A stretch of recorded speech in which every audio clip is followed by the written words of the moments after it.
Merhaba, Papatya'nın Örgü Dünyası YouTube kanalıma hoş geldiniz. Bugün sizlerle birlikte bu gördüğünüz muhteşem güzellikteki motif modelini çalışacağız. Arkadaşlar yapımı oldukça kolay ve çabuk ilerleyen bir model. Şöyle hemen tersini de göstermek istiyorum. Nerelerde kullanabilirim derseniz arkadaşlar özellikle yatak örtüleri, kırlentler, bebek battaniyelerinde rahatlıkla kullanabilirsiniz. Ya da sizler nerede istiyorsanız orada kullanabilirsiniz. Bir de süslemelerinizde de çok güzel olur diye düşünüyorum. Hemen ipimden bahsetmek istiyorum. Alize Cotton Gold kullandım. Şu iki sıra yaprağı batik iple ördüm. Normal şurayı da tek renkle ördüm. İkisi de aynı şekilde. Şimdi birazdan sizlere tek renkle göstereceğim. Daha iyi algılanabilmesi için sizler renk kombinasyonunu kendinize göre ayarlayabilirsiniz. Batik iplerle de çok güzel duruyor. Tığ numaramı vermek istiyorum. 2.50 milimlik tığ ile ördüm. Evet arkadaşlar, isterseniz hemen bu güzelliğin yapımına geçelim. Geçmeden önce minik hatırlatmamı yapmak istiyorum. Biliyorsunuz ki kanalım tamamen ücretsiz. Kanalıma ücretsiz bir şekilde abone olup abone ol butonunun yanındaki zili aktif hale getirirseniz bundan sonraki yükleyeceğim videolardan haberdar olabilirsiniz diyorum ve desteklerinizi bekliyorum.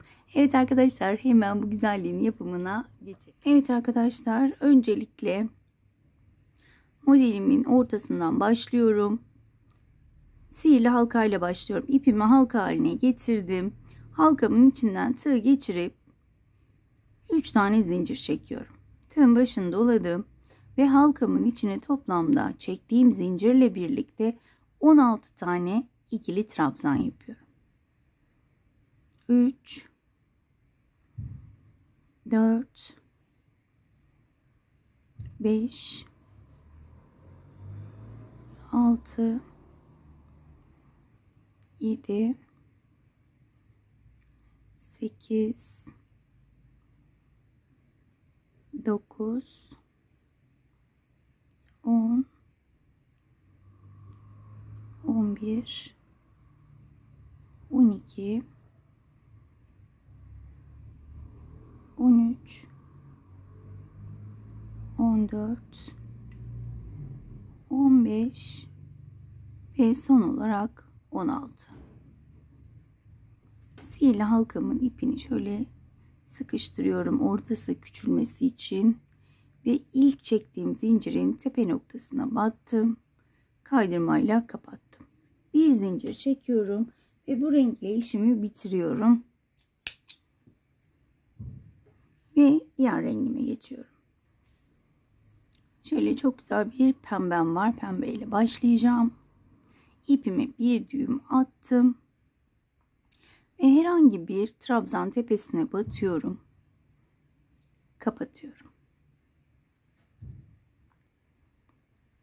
1, 2, 3 zincir çektim. Tığın başını doladım ve aynı yere batırıp tekli trabzan yapıyorum. Yani 3 ilmeği aynı anda kapatıyorum. Bir zincir çektim.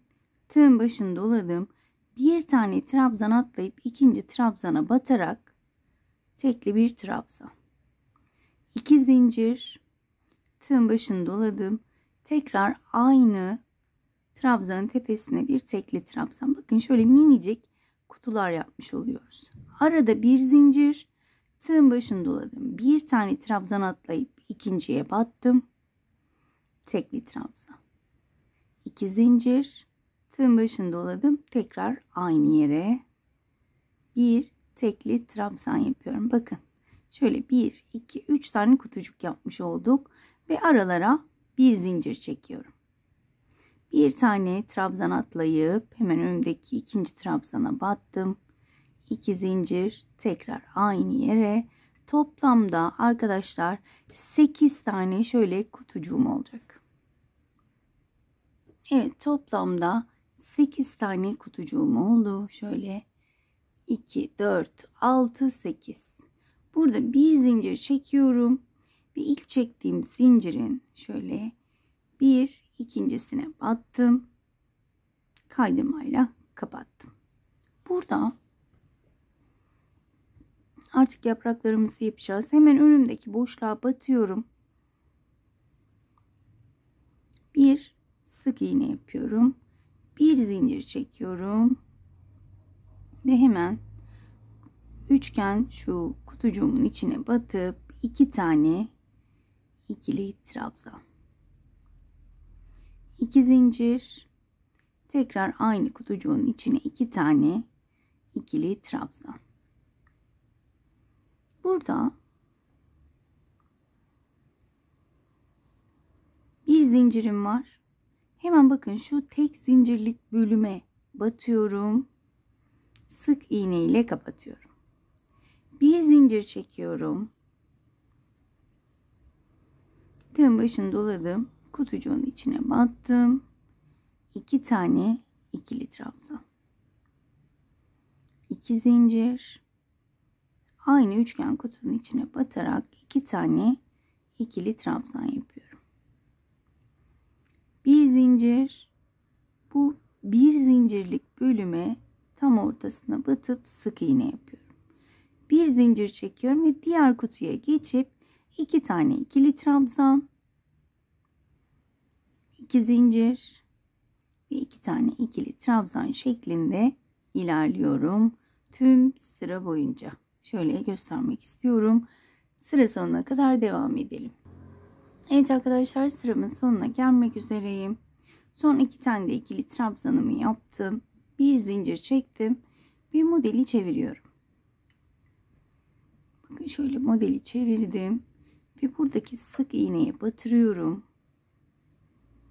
Ve şöyle ilmeği içinden geçiriyorum ve bu sırayı bu şekilde arkadan kapatmış oluyorum. Şimdi burada 1, 2, 3, 4 zincir çekiyorum.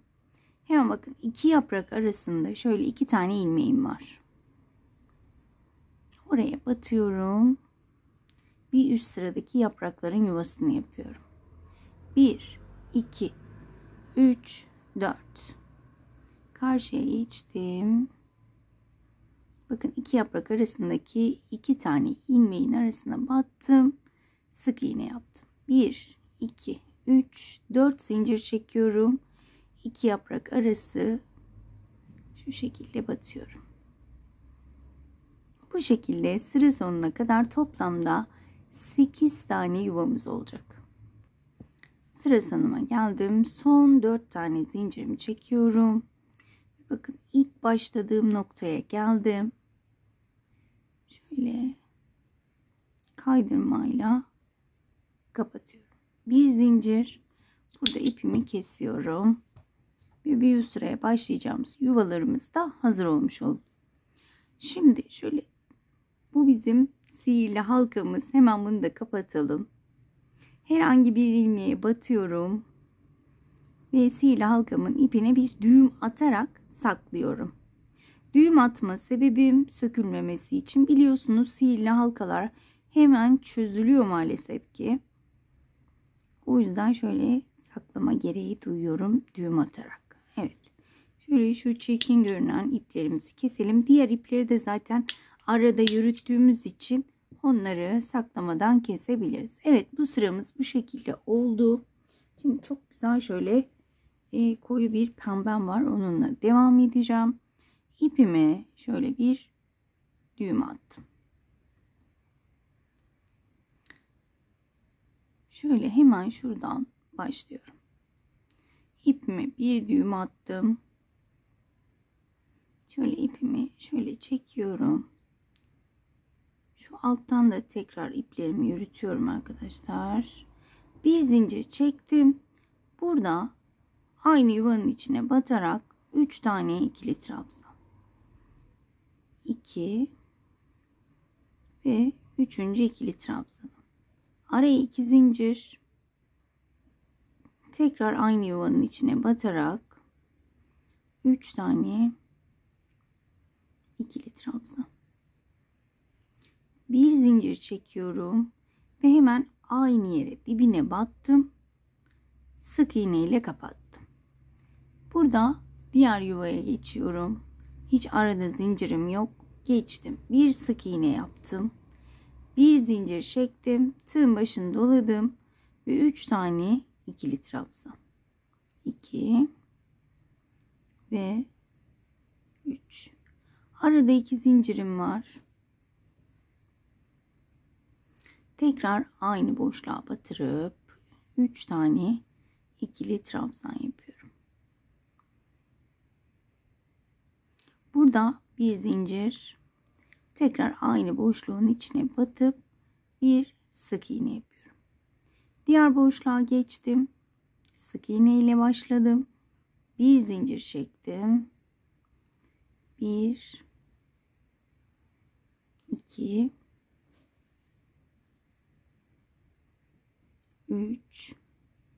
3 tane ikili trabzan, 2 zincir, 3 tane daha aynı boşluğa ikili trabzan yapıyorum. Bir zincir, aynı boşluğun içine battım. Sık iğne ve sık iğne ile diğer boşluğa veya yuva da diyebiliriz. Geçiyoruz. Bu şekilde yine 8 tane yaprağımız olacak. Tüm yuvaları tamamlayalım. Evet arkadaşlar, sıramın sonuna geldim. 3 tane ikili trabzanımı yaptım. Bir zincir çekiyorum ve tekrar dibine batıp sık iğne yapıyorum. Şimdi bir sonraki yapraklar için yine arkaya döndürüyorum. Ve bakın, burada yaptığım sık iğne ile başlamıştım. Sık iğneye batırıyorum. Ve ilmeğimi içinden geçiriyorum. Biraz sıkıştırıyorum. Şurada bakın, açık pembenin 2 tane ilmeği var. Hemen oraya batıyorum. Sık iğne ile oraya geçmiş oluyorum. Şöyle. Burada 1 2 3 4 zincir çektim. Bakın, batacağımız yer belli. Şöyle şuradaki ilmeğe batıyoruz. Bakın. Sık iğne yapıyorum. 1 2 3 4 önümdeki bir alttaki yaprakların şöyle trabzanlara batıyoruz. 1 2 3 4 bu şekilde yine sıra sonuna kadar devam edelim. Sıra sonuna geldim. 1 2 3 4 zincir çektim ve ilk başladığım noktaya şu şekilde batıyorum. Kaydırmayla kapattım. Bir zincir çektim. İpimi kesiyorum ve bu sıramı da bitirmiş oluyorum. Toplamda yine 8 tane yuvam olmuş oldu. Önünde şöyle göstermek istiyorum sizlere. Çok şeker oldu. Evet arkadaşlar, hemen yeşil ipimi alıyorum.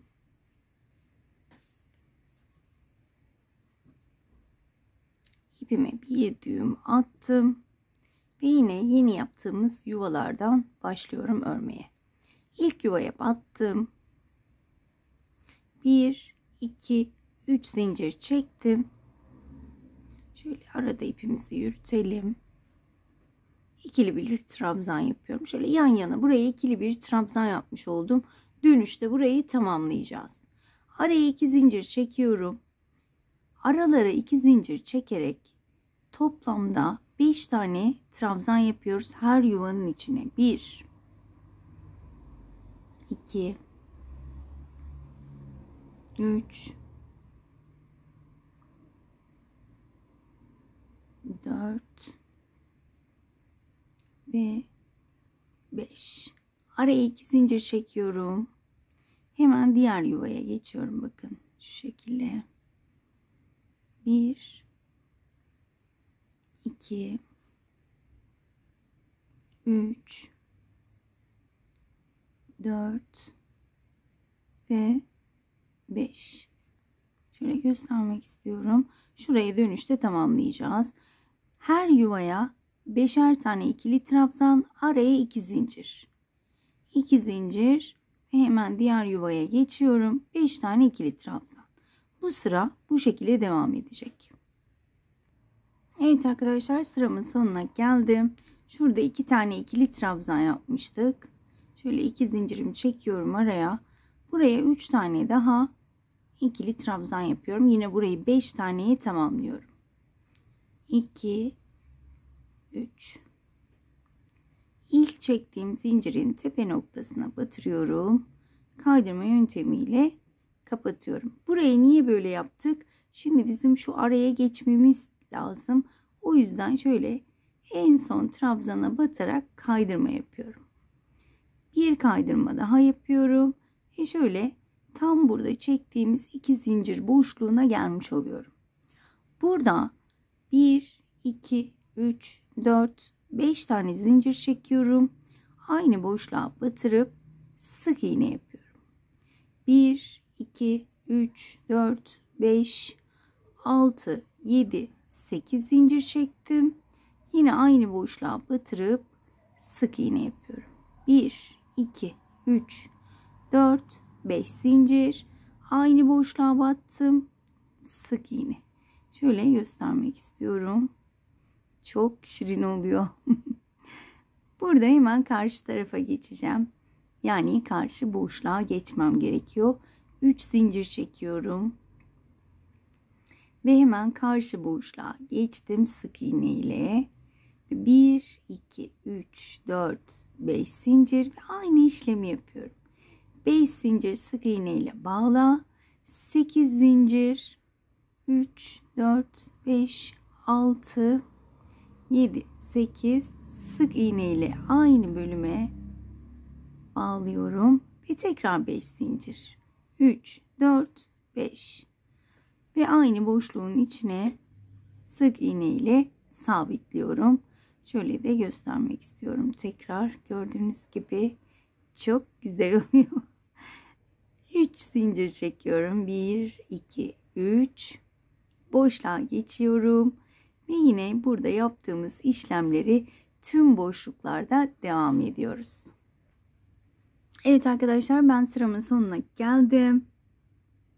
Sıranın sonunda 1, 2, 3 zincir çekiyorum. Ve burada başladığım noktaya batırıyorum. Kaydırma yöntemiyle kapatıyorum. Bir zincir çekip ipimi keseceğim ve modelim bu şekilde gördüğünüz gibi ortaya çıktı. Gerçekten çok şık ve çok güzel. Hemen şöyle nasıl birleştirebiliriz derseniz hemen onu da göstermek istiyorum. Şöyle arkadaşlar 8 tane pıtırcık diyelim, bunlara pıtırcıklarımız var. İkişer ikişer birleştirebiliriz. O yüzden bunu kesmedim. Şöyle 2 tanesini sökeceğim. Bakın. 5 zincirlik şöyle pıtırcığımı yaptım. Şimdi şöyle 1, 2, 3, 4, 8 zincirlik bölümde 4 tane çektim. Hemen şöyle 8 zincirlik bölüme batıyorum. 1, 2, 3, 4 zincir çekiyorum. Ve yine aynı yere batıp burayı birleştirmiş oluyorum. Şöyle bakın. 1, 2, 3, 4, 5 aynı yere battım. Sık iğne ile kapattım. 1, 2, 3 hemen karşıya geçtim. 5 zincir. 2, 3, 4, 5 sık iğne ile kapat. 1, 2, 3, 4 zincir. Hemen yanındaki bakın 8 zincirlik bölümün arasına ilmeğimi geçiriyorum. 1, 2, 3, 4 zincir çekiyorum. Aynı boşluğa batırıp sık iğne. 1, 2, 3, 4, 5 aynı yere battım. 1, 2, 3, 4 zincir çektim. Ve dibine batarak kaydırma yöntemiyle kapatıyorum. Bir zincir çekip ipimi keseceğim. Arkadaşlar bu şekilde birleştirme yapabilirsiniz. 2, 2, 2 şeklinde. Diğerlerini de aynı şekilde şuralardan birleştireceğiz. Eğer ortalar açık kaldı veya açık kalıyor derseniz ortalara şöyle minicik bir çiçek yapıp o çiçekleri de birleştirebilirsiniz. Tamamen size kalmış. Evet arkadaşlar, bugünlük de bir modelin sonuna geldik. Kendinize çok iyi bakın. Hoşça kalın.